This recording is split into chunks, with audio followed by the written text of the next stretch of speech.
Everybody, welcome to Phil and Dave's Excellent Adventures. Just Dave here today. I'm talking about the movie Deep Water. This is going to be a spoiler review, so if you are concerned about spoilers, I would suggest you go and watch the movie first before you watch this review. Deep Water is a sensual thriller, I suppose, about a husband who is, well, he says he's comfortable with his wife's infidelity, but it turns out he is not. We'll go ahead and get started here. This is on Hulu, so if you've got Hulu, it's streaming on Hulu right now to watch. You can go ahead and watch it right now before you watch this review. As far as what I liked about the movie, overall, I like the cast.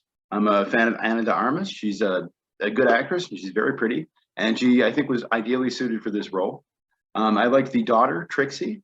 My dog's name is Trixie, too, so that was kind of funny. But yeah, I thought the actress did a good job, and she was very cute and a good actress.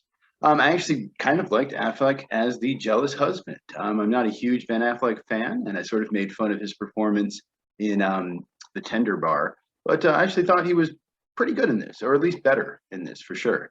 There's a piano scene sort of early on in the movie where Ana de Armas is playing the piano, and I thought it was well shot. They sort of used the sunlight coming through the window and sort of the natural blocking of the piano to make it look as if she's actually playing the piano. Now, maybe she does play piano, or she plays a little bit, and they sort of mixed and matched there, and then maybe put some other audio in there, or maybe she actually did play it, but I have a feeling she didn't, and it was just some pretty fancy camera work there. So I was impressed by that. There's a dog in this that I thought was a cute dog. It was fun. There were some scenes with the dog that I definitely enjoyed. Overall, I thought the pacing in this was pretty good. There's a part in the sort of second act where it slows down a little bit, but overall, I thought the movie was sort of over before I realized it. So that's a good thing, I think, most of the time. And I did sort of like the ending here. They do a thing where the movie starts on one scene and then it sort of almost ends in the exact same scene, or ends just one or two scenes later. And so, yeah, I sort of like that. I thought it was interesting.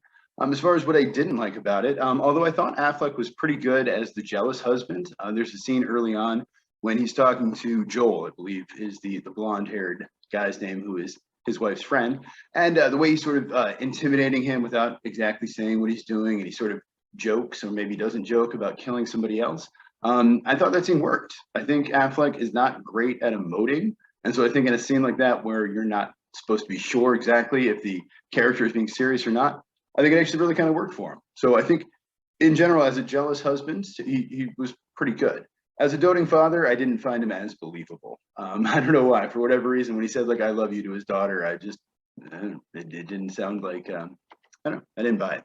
I know he's got kids in real life, so I don't know what made it seem unrealistic to me, but for whatever reason, yeah, I didn't get it. The plot is very straightforward. You know, I'm watching the movie, and it's basically a movie about a guy whose wife is cheating on him. He says he's okay with it, but he's not, so he starts murdering her lovers.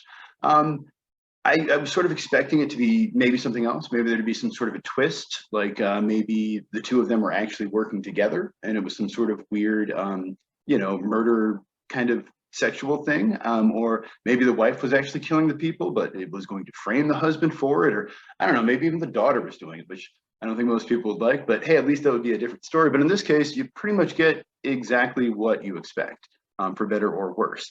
I think the reveal should have happened a little sooner. You know, you don't know for sure that he is doing this until about halfway through the movie. It's fairly well implied, but even, the first scene where they sort of show him drowning the guy in the pool, that could, it could be just fantasy. That could be something just in his head. So yeah, you're not really sure. And I feel like if they would have done that a little sooner, if we would have seen a little sooner what was going on with his character, maybe I would have enjoyed the movie a little bit better. It is a little too long. Like I said, the pacing was fine, but it is a bit too long. I think they could have cut 10 or 15 minutes. They probably could have cut an entire friend of his wife's character if they wanted to. He rides a bike in a dress shirt at some point. I don't know who rides a bike in a dress shirt. That's insane. There's a lot of coincidences in this movie to the point that you could argue it makes it so the writing doesn't seem very good. Yeah, just a lot of things where people happen to see stuff or happen to be in the right place at the right time. That I think could have been handled a bit better. There's some characters like this private eye that his wife and or neighbor hired who just kind of disappears. I mean, I guess he kind of confronts him at some point, and maybe that scares him off. I don't know. He's got some friends who were good characters. Mihok played one of them. I forget who the other guy was, but they were, likable characters, and they kind of just disappear about halfway through the movie. Well, not halfway, a little later than that, but yeah, we just kind of don't really see them again. Other than that, movie is directed by Adrian Lyne, who I've always said Lynn, but it's probably Lyne. It looks like Lyne. He directed 9.5 Weeks, Fatal Attraction, Indecent Proposal, Lolita, I think the one with Jeremy Irons, and his last movie was Unfaithful. That movie came out in 2002, so it's been about 20 years since his last movie. I remember liking Unfaithful when I saw it. I haven't really seen it since, but yeah, I thought it was fine. It's very much his style of movie, you know, these sort of sexual thriller, suspense kind of movies. There's a part in the beginning that reminds me a lot of the episode of The Office where Pam and Jim go to dinner with Michael and Jan, and it's just very awkward and weird and cringy, and it's very similar to that. I was sort of waiting for Ana de Armas to pull out, you know, a copy of that song Just One Night or something. It also reminded me quite a bit of the movie Gone Girl, which Ben Affleck was also in. If anything, I would say Gone Girl seemed like a better version of this movie. But this movie is actually based on a book by Patricia Highsmith, and the book was actually written in 1957. So if anything, I would say Gone Girl is more of a, I don't want to say ripoff, but inspired by this movie. I have not read the book. From what I understand, the ending in the book is a little bit different, or different rather.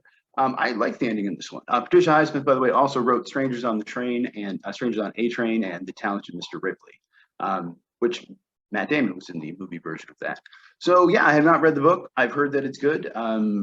Patricia Highsmith is a well-respected author, so I'm curious to read and curious to know what the difference is. I did sort of like the ending in this one, but it also sort of reminded me a lot of the ending of Gone Girl, in which basically his wife finds out that he has been murdering these people, but she doesn't seem to care, or she, you know, is okay with it. She accepts it. We sort of see her burning Tony's wallet. Okay, again, fairly similar to the ending of Gone Girl in some ways. This sort of like they realize who each other are, but they're happy together, or they're sort of stuck together, or whatever.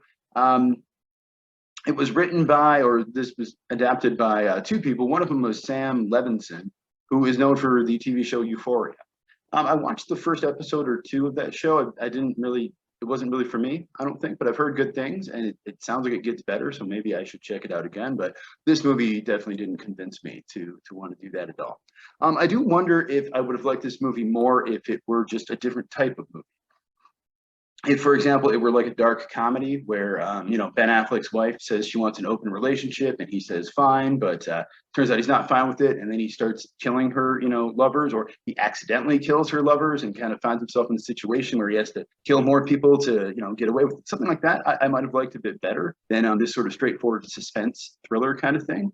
I would say my overall score for this movie is a 6 out of 10. I think it's fine. I actually enjoyed it more than I expected to, but I don't think I would say by any means it's a good movie. It's the kind of movie that if it's on TV one day, you could watch it. I don't know if I'd suggest watching it with, you know, a significant other. I feel like it would just cause a lot of drama and problems there. They do sort of remind me of, you know, a lot of couples that I've seen before where they do sort of attract this drama to them. And I mean, I do know some people who are in open relationships, but they actually are not the ones who generally are causing the drama. They seem to have it figured out, at least as far as I can tell. So yeah, I think that's it for me. Let me know what you thought on the movie in the comments below. Thank you for watching. Have a great night, and I will see you here again next week.